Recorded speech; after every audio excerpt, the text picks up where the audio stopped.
And we're back for our MLB Best Bets here on August 20th. It is getaway day for some teams today, and we've got some night games as well here on this Wednesday, August 20th MLB slate. Now, before we get into the video, folks, make sure to hit that subscribe button down below for some more daily MLB Best Bets here on the channel. Earlier in the week, we posted our Week 0 predictions for college football, 5 games to kick off the college football season this weekend on Saturday. So go make sure to check out that video that is linked in the description down below. And also on Greedo Plays MMA this week, we have our UFC Shanghai predictions. Johnny Walker versus Mingyang Zhang in the main event, and for the PFL, we do have our PFL predictions for PFL 10. Fabian Edwards versus Dalton Rosta in the main event. Go make sure to check out that video. That is linked in the description down below as well. We also have our Road to UFC predictions coming out later today on that channel too. So go make sure to check out all of our content on Greedo Plays MMA, and go subscribe to this channel as well if you have not yet, as we move on to the first of our 5 best bets today for the MLB. A positive day yesterday.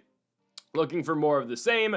Let's kick things off here with our first best bet being a NRFI. We are going with the Detroit Tigers and the Houston Astros. I don't believe a run's going to be scored in the first inning. Guys, the Houston Astros have gone 28 consecutive innings without scoring a run. We just need one more, all right? We just need one more, and former Astros pitcher Charlie Morton will be getting the start tonight against the Stros. Morton's been better since joining the Detroit Tigers, right? This is a guy who was with the Baltimore Orioles to start the season. Two out of his 3 starts as a Detroit Tiger have been really good. Against the Phillies, he went 6 innings, 4 hits, 1 run on Sunday Night Baseball. Unfortunately, he just did a deal with Christopher Sanchez on the other side of that matchup, who pitched lights out in that game, pitched a shutout. And then his middle start as a Tiger was not good against the Angels, but his last start against the Minnesota Twins was really good. 6 innings, 2 hits, and 0 runs. Now he gets the Astros, and we'll see. Again, I was really tempted actually to go Detroit Tigers money line here at plus money. I have a later game with the same exact odds that I actually feel better about. So we'll get to that again in a second. Both of these two teams that I was deciding between Tigers and the later team we have today, they were both looking for sweeps. I'm going to go with the team in the latter half of the schedule today. Again, we'll get to that later. But Detroit has completely shut out Houston. 18 consecutive innings without a run. Crazy stuff. It might be, it's 19 actually if you count extra innings. Goodness, that is insane. The Astros can't score. They can't score to save their lives. Yesterday, a 1-0 victory for the Detroit Tigers off of a Gleyber Torres walk-off walk. Yep, it was 0-0 in the bottom of the 10th, and Torres draws the walk. Tigers win the baseball game 1-0. They are now 22 games over 500. So, again, when we look in the specifics of the NRFI today, Charlie Morton and Framber Valdez. Again, Charlie Morton, in 2 of his starts, has been excellent, had a poor start against the Angels, but look at the way that the Astros are hitting the baseball right now. I think Morton's going to be all right in this start. Top of the order for Houston, likely going to see Jeremy Pena, Carlos Correa, Jose Altuve, and if we get there, probably Christian Walker in the 4. I think Morton's going to find a way to, manage through this lineup. 2 of these guys in the top 3, of course, or the top 3 of the lineup, former teammates for Charlie Morton in Houston. I believe he's going to be able to get those outs. Again, guys, Houston has not scored a run in 19 innings so far in Detroit. They will probably score today. They are favored to win this game. Odds on, yes, they're going to score eventually. I don't think it happens in the first inning because, partially because how bad they've been, but also the 41-year-old Unk Morton has been good recently. Flip side of the equation, Framber Valdez versus the Detroit Tigers. Okay, well, Valdez 3.01 ERA this season. He's been shaky, and this is why I want to go with Detroit money line, but I don't know. I can't trust Morton, guys. I can't do it. If you want a money line for the early part of the day, I would just play minus 145 or minus 150 for the Blue Jays in Pittsburgh. I can't trust Morton to win the game, and I think the Astros will do eventually. I just don't think it's going to happen in the first inning. Framber Valdez hasn't been great. Last start against the Orioles, 6 2/3, 9 hits, 4 runs. Yankee start, 5 2/3, 8 hits, 4 runs. Valdez has not been the winning pitcher of record since July 22nd for the Astros. Losses to the Nats, Red Sox, O's, and Yankees. I believe he's going to get the first 3 outs, though. I mean, for as bad as Houston was offensively last night, Detroit was the same exact thing. I get it. It was a rainy game. Ball wasn't flying at all. I understand that. But both teams couldn't hit, and sure, Tarek Skubal and Hunter Brown were going, and that's partially the reason why both these teams couldn't hit. I mean, the 3 pitchers that pitched yesterday for the Tigers were Tarek Skubal, Kyle Finnegan, and Will Vest.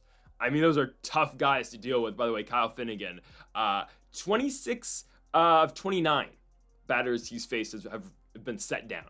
Insane stuff in Detroit. Anyways, I think Valdez will be able to get 3 outs. Again, you'll get that platoonish kind of lineup for Detroit today, but top of the order should remain relatively the same. You're going to see Gleyber Torres up there. You're probably going to see Torque, obviously. You'll probably get, I wonder, Riley Green's probably going to be in the 4 or the 5. You're going to get Wenceel Perez at the top of the lineup just with the lefty and Valdez going. I believe Framber should be able to manage. He's due for a bounce back start, and I think that's what Vegas and the odds are kind of reflecting too, with Houston being favored to win this one. Again, I'm not going to tap in at all today with the money line, but I believe the NRFI is going to hit today at Comerica Park. Again, Detroit, hard place to the baseball out, obviously center field and whatnot. Minus 135 for the NRFI today between the Astros and the Detroit Tigers. We move on to our second best bet of the video. It is our Washington Nationals best bet of the day. Yes, I'm going Nats plus 1.5. I think the value is actually good on this. Do I think they win? I don't know. I hope. You know, yes, here I am still in August cheering for my team, of course. They are 50 and 75, 25 games under. I think they can keep this game close for multiple reasons. Brad Lord's really good, okay? And we will see if Brad Lord, eventually ends up in the bullpen or ends up as a starting pitcher from here on out. But Brad Lord's been very good this season. As a starter, his ERA is about 3 this year. You look at his 3 starts so far in the month of August. They've all been serviceable with the exception of the Brewers start. I mean, his last 2 starts have been good. Giants start, 6 innings, 4 hits, 1 run. Against the Phils, 6 innings, 7 hits, 2 runs. This was always the thing out of Brad Lord, too, who is still listed on ESPN as a relief pitcher, even though he worked his way up through the minors and at, Florida State. Yeah, Florida State. As a starting pitcher, South Florida, my goodness, USF, not Florida State. He's from Tallahassee, he went to USF. Anyways, he's always been a starting pitcher. And, some people recognize him as a reliever, and is he better in the bullpen? I think so. And I think if we can improve with starting pitching in the offseason, Lord should be a bullpen guy. However, he's been great out of the starting rotation. He's been going 6 innings, and he's been giving the Nationals good quality starts, unlike Jake Irvin, who we saw yesterday. And obviously, his underhit on strikeouts. There we go. And then Mitchell Parker as well, who's also been horrible too. Now, Josiah Gray's coming back soon, knock on wood. Anyways, apparently throwing live soon. I don't know. Today? Anyways, I think Brad Lord's going to be serviceable enough today for the Nationals. I firmly believe that.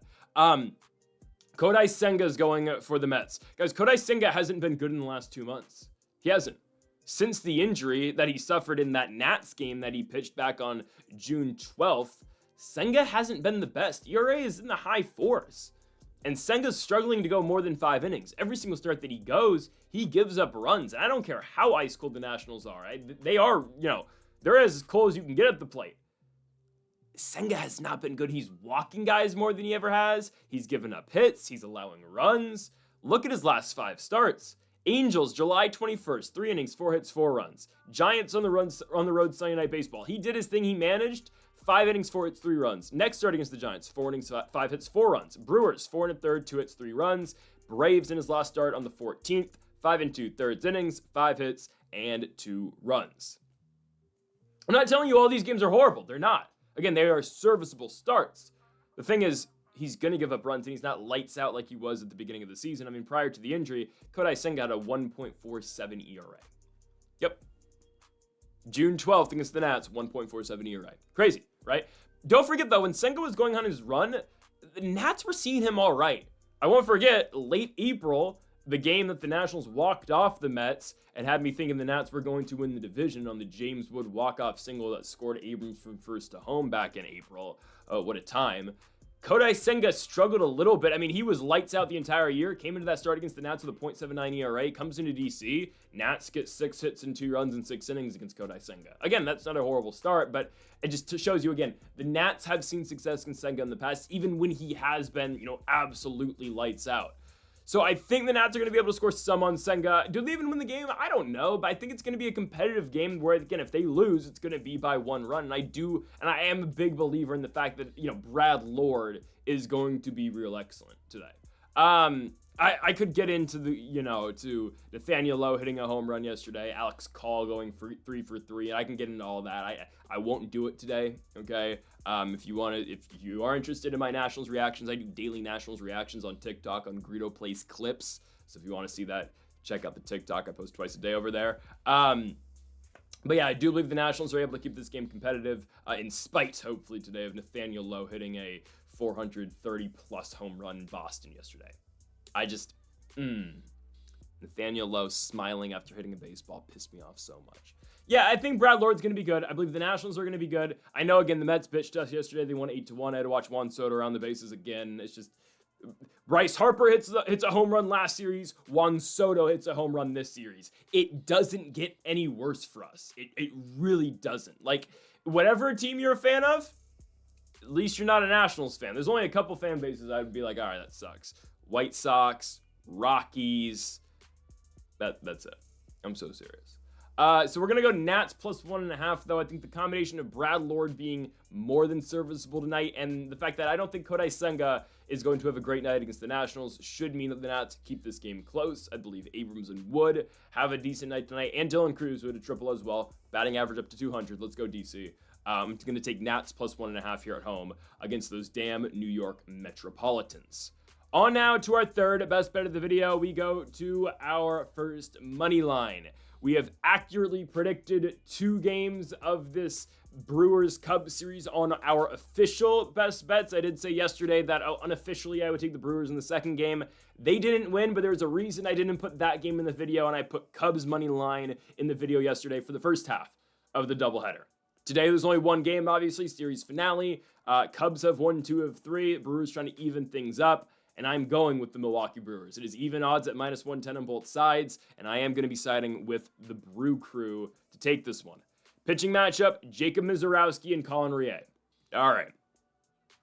Miz has been, recently. Since the All-Star break, Mizorowski's not been at his best. He went into the All-Star break with a 2.8 ERA. He's now got a 3.9 ERA. Last start on August 15th, came back from injury, the worst start of his career against the Cincinnati Reds. His team actually won the game 10-8, but Mizorowski goes 1 1/3, 4 hits, and 5 runs against the Reds. I'm willing to say that's more of him just coming back from an injury and trying to, get back into the swing of things at the major league level. Because again, first time he's ever had to do that post-injury at the major league level. He's had to come back. It's different. It's different. You get used to major league, bats. You're out for a week and a half, and now you got to come back and readjust. That's a difficult thing to do. You're actually out for 2.5 weeks, is what Mizorowski was facing. Anyways, I think the second start is going to be much better. And it's a spot where, the Brewers, I'm not going to call it a must-win game because it's not. They still have, 4 games? No, way more, because they won the big winning streak. They got 8 games, I believe, on Chicago. I need to check that right now.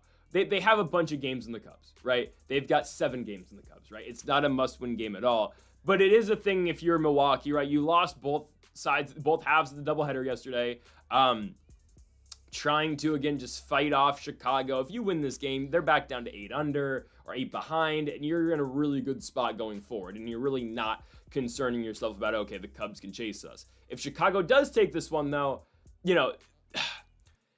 the thought process and the mindset's so much different if the Cubs win this game than if they don't. Cubs win this game, they're 6 games back, and it's okay, this is very manageable. You lose, you're 8 games down, you're kind of like, all right, maybe we can make our push, but we're likely going to be a wild card, and now our target is getting that wild card series at home by getting the 4 seed, right? So if Milwaukee's able to win this game, really, really puts a wet blanket on the Cubs right now and kind of, directs them towards the wild card round.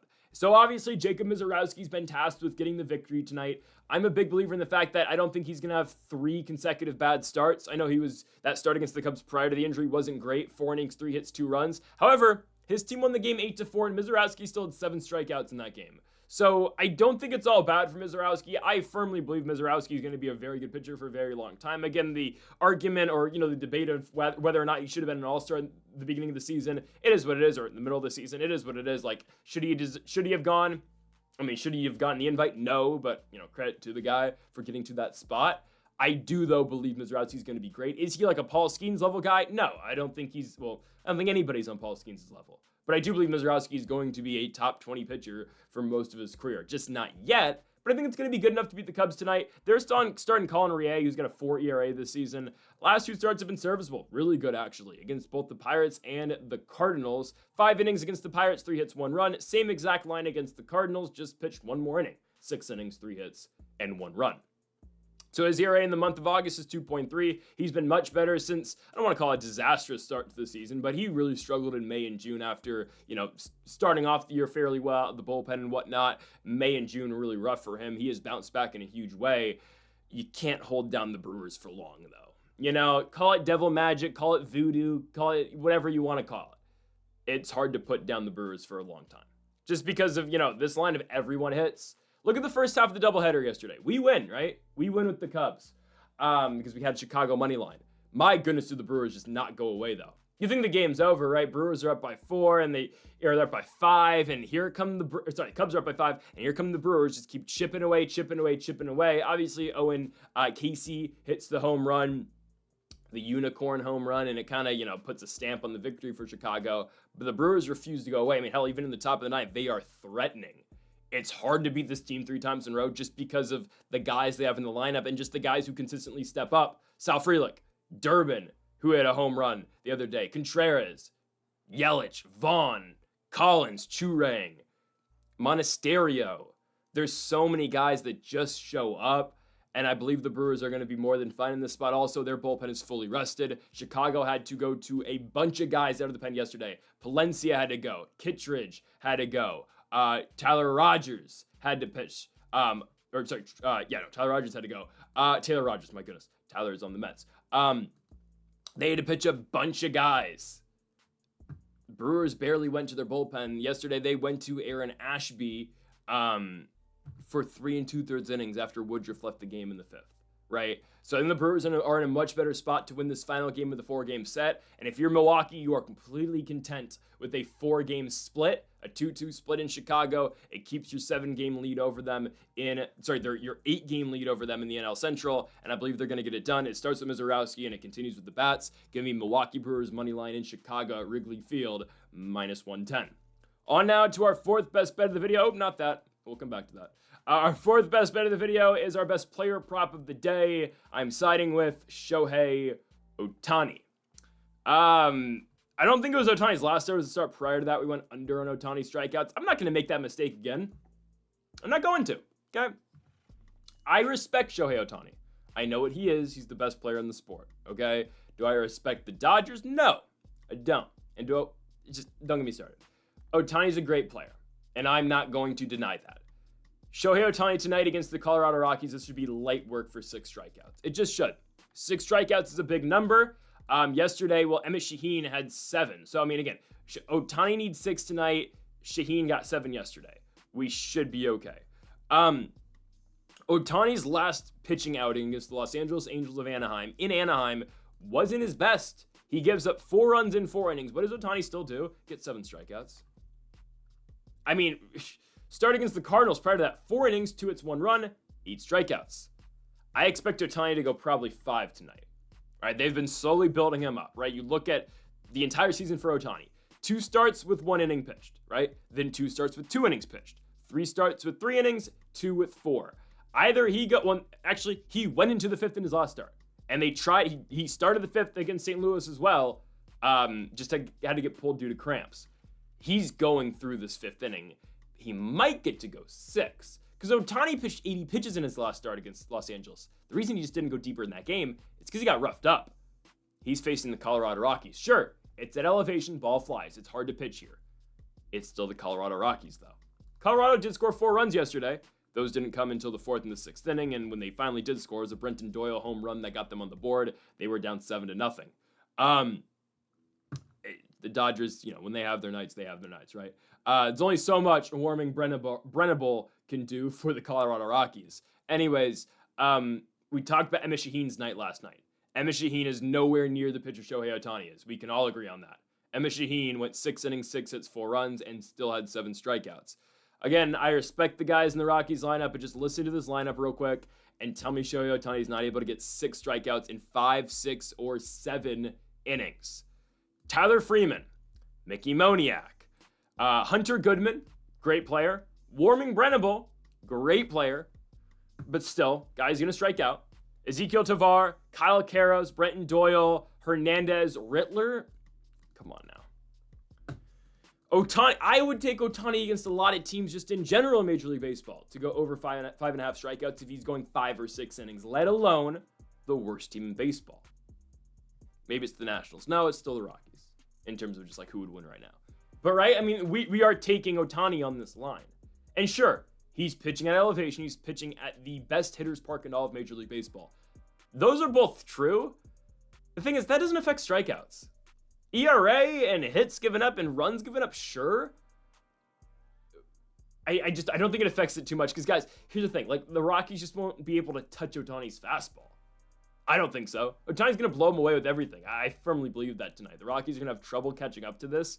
And I do believe Otani goes over this line. Again, guys, in games in which, and there's only 2 games so far, so it's not a big sample size, but in games this season that Shohei Otani's pitched 4 innings or more, or at least gone into the 5th inning, he's gotten this line. Again, Cardinals start 4 innings, 8 strikeouts, had to get pulled due to cramps. Angels start 4 1/3, 7 strikeouts. He got pulled at 80 pitches for that game because he just wasn't pitching all that well. And I believe his pitch count, if I'm not mistaken, is around that 80 pitch mark. Okay, you give Shohei Otani 80 pitches against the Rockies. We expect 6 innings. I think, again, if all we need is 4, really, I think 5 is a done deal. I'm pretty sure we get it. If we get 6 or 7, we're going to be all right. So give me Shohei Otani over 5.5 strikeouts today in Colorado at Coors Field, minus 140 for one of the better players in baseball against, and one of the better pitchers in baseball against one of the worst lineups in baseball. Otani goes over 5.5 strikeouts. Shout out to my guy Alex Call yesterday, by the way, 4 for 5 at the plate. What a game for that guy. Anyways, move on to our final best bet of the video. We go to our last money line and just last bet. This is the play I decided to go with over Detroit Tigers against the Houston Astros. Just because I do believe the Astros are kind of due to score. Eventually, not in the first inning. They're due to score, and Charlie Morton's still a dinosaur. So, we're going to this instead. Expect 1 million runs, okay? And I say it all the time. The Angels don't lose shootouts. They're going to lose this one. Okay, they're going to. Angels have been losers in 4 out their last 5 games, only winning the final game of that series in Sacramento against the Athletics.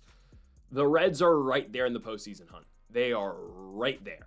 I mean, they are on the Mets' ass right now. They are a game back, and if the Nats can come through tonight, there's a chance the Reds and Mets are tied for the National League wildcard spot. Cincinnati has everything to play for. However, the pitching matchup tonight, Nick Martinez versus UC Kikuchi. Kikuchi does pitch better at home than on the road. I will give him that. But my goodness, has he been bad recently, and especially in his last start in Sacramento on Friday night. I get it. Everybody hates pitching in Sacramento at Sutter Health Park. I have not seen Kikuchi ever pitch that horribly this season for the Angels than he did against the Athletics. Oh my God, it was horrible. And it's just, you look at the final line, it's bad, but it doesn't like jump out on you. It's like, oh, it's horrible. It's not good, but I mean, 4 innings, 5 hits, 4 runs. Okay, 3 walks. Watching UC Kikuchi pitch that game was so crazy. Because, guys, he's missing with his fastball. I don't think he's intentionally trying to miss center with his fastball. At least I would hope he's not doing that. His curveball is, he's hanging every breaking pitch he's throwing. And here's the thing. The A's have a good night. They could have had a way better night. Every time the A's would get something center, and everyone in the lineup would do this. And especially the right-handed bats, like Shea Langoliers or like who else another right-handed bat that game? They've had a lot of lefties. Shea Langoliers, Brent Rooker, they would jump on, and even the lefties too. Like I remember Kurtz would jump over. No, Kurtz didn't play that game, I don't think. Lawrence Butler came in later in the game. Regardless, anybody would jump in on Kikuchi's, fastball center or his, curveball center, and they just turn on it. There were so many, Soderstrom did this a lot from the left side of the plate. There were so many balls that were just center that the Athletics were like, oh crap, like this is right down the middle. I'm just going to turn on it. And they would foul everything off. They just pull it foul. It wasn't, oh, we're fighting off pitches like, oh, we're going to, I'm Luis Ariz. I'm just going to stick the bat out there. I'm going to work for another pitch. No. The foul balls the A's were working against Kikuchi last Friday was, we're turning on this. This is easy money. And, oh, we're just too early. You give the Reds an approach like that, I believe they're going to take advantage. Not because they're a better hitting team than the Athletics. It's just, okay, there is somewhat of scouting done in baseball. They've seen, okay, look at Kikuchi's last start. Again, guys, the Reds are scratching and clawing to win every single game now. Like, this is the postseason for them already in August. Trust me. They're not supposed to be here. They're not supposed to be neck and neck with the $1 billion payroll Mets, right? This is everything for them right now. They've seen Kikuchi's last start. They should be able to take him deep. I'm just saying, like, if Kikuchi has anything like what he did in Sacramento, the Reds are going to be fine. I am scared with Nick Martinez, but I'm going to remain optimistic with the guy for the only point that Martinez was actually really good, okay, for his standards, and serviceable in his last 6 starts, other than his last start against the Brewers, okay? The last start against the Brewers, one of the worst of the season, and Martinez has a lot of bad starts. He's a pitch-to-contact guy who's, horrible, but at times. But that Brewers start, 2 2/3 innings, 9 hits, 5 runs, 6 runs. It was horrible, okay? Look at the starts prior to that, though. Guys, the Reds had won 6 consecutive games with Nick Martinez on the mound prior to the Brewers start. He will randomly have 1 blow-up a month. In July, it was a start against the Marlins. But what did he do after the Marlins start? Again, 6 straight wins. Rarely does Martinez have back-to-back horrible games. He'll have every other start will be horrible, but it's never back-to-back. So I think we're okay here. Again, after that horrible start against the Marlins on July 8th, Martinez went 5 1/3 against the Rockies, 5 hits and 2 runs. Then against the Mets, 5 innings, 6 hits, 2 runs. Rays, 5 innings, 4 hits, 2 runs. Dodgers, 6 innings, 4 hits, 2 runs. I'm telling you, if Martinez gives us anything like that tonight against the Angels, his bats are going to come through for him. Hell, look at his 2 starts ago in Pittsburgh against the Pirates. 7 innings, 4 hits, 1 run. By far the best start of the season for Nick Martinez. And sure, he turns that around into his worst start of the year, but he rarely does it back-to-back. And the Reds won yesterday in Anaheim 6-4. Miguel Andujar, what a game for the former Athletic. Goes in there 3 for 4 with 2 RBI. Knocks in Elly De La Cruz multiple times. In the 4th inning, it was the double for Andujar, and Elly De La Cruz blew right past the stop sign and scored. And again, Andujar came through in the 5th inning, scoring Elly. Ultimately, it was a huge 9th inning, though, out of the Reds that won them that game. It was TJ Friedel who had a sacrifice fly off of Kenley Jansen after Jansen pretty much walked the bases loaded, and then Gavin Lux with an RBI double to put the Reds on top and give them the victory, ultimately 6-4. After Luis May almost blew it in the 8th inning. Guys, I don't think I've ever seen Luis May have a good outing. I don't watch much Reds baseball. Luis May cannot find the strike zone, and when he does, he leaves it center, and that's why Joe Adell went yard yesterday. Adell, by the way, 2 home runs yesterday. Shout out to him, man. Joe Adell. I mean, how many home runs does he have this year? 28 home runs for Joe Adell. Ooh, man. Good for that guy, man. Really glad he turned out. I do believe the Reds win this shootout, because I think Martinez has been better recently than the All-Star and Kikuchi. I know that's crazy. The Reds are hitting the ball well, though, too. Like, for most of the year, it was, Cincinnati's lineup is horrible. It's pretty good right now. Friedel's hitting the ball. Gavin Lux hitting the ball. Elly De La Cruz is ripping the baseball. Miguel Andujar has been incredible. Mlb Marte has been swinging a hot bat. Went yard yesterday in the 2nd inning, I believe. Brian Hayes, sometimes he'll show up. But the lineup's swinging the bat well right now for Cincinnati. Hunter Green gave them 12 strikeouts yesterday over 6 innings. Again, very different game today with Nick Martinez. But at the same time, you see Kikuchi is missing with this curveball. He's hanging his curveball. I'm telling you, his last 2 starts have been so horrible. I think the Reds are going to win again, or make Kikuchi take another L. I'm taking Cincinnati Reds money line. It's too good to pass up on +110. Again, they are fighting for that postseason spot. 1 game behind the Mets. There's a chance they tie them up tonight. Cincinnati +110 on the money line. Folks, thank y'all for watching our MLB Best Bets here for August 20th. If you have not yet, though, make sure to hit that subscribe button down below for more. Make sure to leave a like if you did enjoy the video. Make sure to comment if you do disagree with any of the picks. Folks, thank y'all for watching, and Mamba forever.